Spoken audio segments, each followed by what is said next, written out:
അവന്തി എന്നോട് ഇഷ്ടം തുറന്നു പറഞ്ഞാൽ ഞാനൊരു പുഷ്പാർച്ചന നടത്താമെന്നൊരു നേർച്ച ഉണ്ടായിരുന്നു. അപ്പൊ അതിന്റെ നേർച്ച നിങ്ങൾക്ക് രണ്ടുപേർക്കും കൂടി ചേർന്നിട്ടുള്ളതല്ലേ? അത് പിന്നെ റിലേഷൻഷിപ്പ് ഒക്കെ ആവുമ്പോൾ നിനക്ക് അവൾ ഇത്ര സിൻസിയർ ആയിട്ട് ഇഷ്ടമായിരുന്നു? അല്ല, ഇഷ്ടത്തിലെ ഒരു സിൻസിയറിറ്റി അല്ല അല്ല അവൾക്ക് എൻ്റെ അടുത്ത് ആ സിൻസിയറിറ്റി ഇല്ലെന്നാണോ നീ പറഞ്ഞു വരുന്നത്? ഉണ്ടാവുമല്ലോ, ഉണ്ടാകണമല്ലോ അല്ലേ? ഉണ്ടാവുമല്ലോ. എടി നീ എന്തോ ഒരുമാതിരി ഡൗട്ട് അടിച്ച് പറയുന്നേ? ഞാൻ ഡൗട്ടൊന്നും അടിച്ചല്ല. പിന്നെ ഒന്നുമില്ല, വിട്ടാളാ. ഇല്ല, എന്തോ ഉണ്ട് നിന്റെ സംസാരത്തിൽ തന്നെ, എന്തോ ഉണ്ട്. അവൾക്ക് നിന്നെ ഭയങ്കര ഇഷ്ടമാ. പക്ഷെ നീ ഈ കൊടുക്കുന്ന ഒരു സിൻസിയറിറ്റി തിരിച്ചുണ്ടോ എന്നുള്ള കാര്യത്തിൽ എനിക്ക് ഡൗട്ടാ. ഇഷ്ടക്കുറവൊന്നുമില്ല കേട്ടോ, ഭയങ്കര ഇഷ്ടം. ഒന്നും മീൻ ചെയ്തിട്ടില്ല. മാച്ചാളാ. പിന്നെ അമ്മാവനിപ്പോ ഇവിടെ ഇല്ല. അമ്മാവൻ വരുന്നതിന് മുന്നേ ഇവിടെ നിന്ന് സ്കൂട്ടായിക്കോ. അമ്മാവനില്ല? എന്നാ ഞാൻ പോയി കണ്ടിട്ട് വരാം. പോട്ടെ.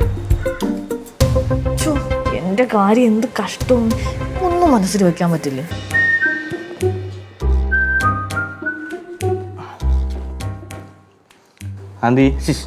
അവന്തി ബേബി മോളു തുറക്കും എന്തൊരു സാധനം.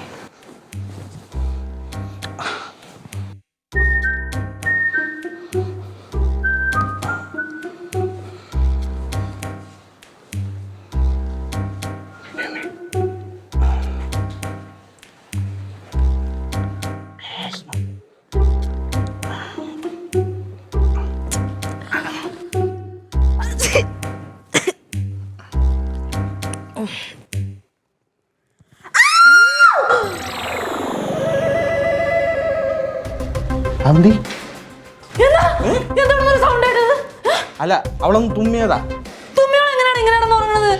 അല്ല, തുമ്മിട്ട് ഇങ്ങനെ പെട്ടെന്ന് ബോധം പോയി. എടാ സത്യം പറഞ്ഞോ, ഞാൻ നിന്റെ അടുത്ത് താഴെ വെച്ച് പറഞ്ഞ കാര്യങ്ങളൊക്കെ ഓർത്ത് നീ മനസ്സിലിട്ടിട്ട് അവളടുത്ത് വന്ന് ചോദിച്ചിട്ട് അവൾ തല്ലി ബോധം കെടുത്തിയല്ലേടാ? അയ്യോ, ഞാൻ ബദാം തിന്നല്ല, ബോധം കെടുത്തിയല്ല. ഞാൻ എന്തിനാണ് എന്റെ ബേബിയെ തല്ലുന്നേ? പിന്നെന്താ ഉണ്ടായത്? അത് എന്താ ഉണ്ടായെന്ന് ചോദിച്ചാ വെയിറ്റ്. ഞാൻ ഇവിടെ വന്ന് അവന്തി ബേബി എന്നൊക്കെ വിളിച്ചു. അവൾ എണീറ്റില്ല. അപ്പം ഞാൻ ഈ സാധനം ഇങ്ങനെ വെച്ചിട്ട് മൂക്കിലിട്ട് ഇങ്ങനെ ആക്കി. അപ്പൊ ഇവള് ചാടി എണീറ്റ് ഒറ്റ തുമ്മലും കണ്ട് ബോധം കെട്ട് വീണ്. കണ്ടില്ല, വെട്ടിയിട്ട വാഴ പോലെ. അല്ല, വിളിച്ചിട്ട് എണീറ്റില്ല. അപ്പൊ നൂലിട്ട് വിളിച്ചു. എന്തായാലും അവളെ എണീക്കണ പറഞ്ഞ് ഇവിടെ നിന്നു. ഞാൻ പോണില്ലെങ്കിൽ അയ്യോ പ്രസാദം.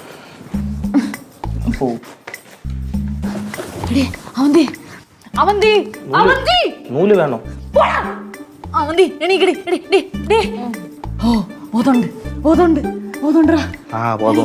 എന്താ പറ്റിയ? എടിച്ചാരോ, ഞാൻ എന്തൊരു രൂപത്തിനെ കണ്ട് പേടിച്ചെടി. രൂപോ? ഇവനാണോ നോക്കിയേ? ഇതായിരുന്നു ആ രൂപം. ശ്യാം. അയ്യോ, അത് ഞാൻ നമ്മളെ പേരിൽ ഒരു അർച്ചന നടത്തിയിട്ടെ അവന്തിയെ കണ്ട് പൊട്ടു തൊട്ട് തരാൻ വേണ്ടി വന്നതാ. കുളിക്കാതെ ഇതൊക്കെ എങ്ങനെ തൊടുന്നേ? അത് കുഴപ്പമില്ല, വേണ്ട, അവിടെ വെച്ചാൽ മതി, ഞാൻ തൊട്ടോളാം. എന്നിട്ട് ശ്യാം പോവാൻ നോക്ക്. ഇവിടെ നല്ല ചൂടുണ്ട് കേട്ടോ, രാശിയൊക്കെ എടുത്ത് വയ്ക്കാമല്ലോ.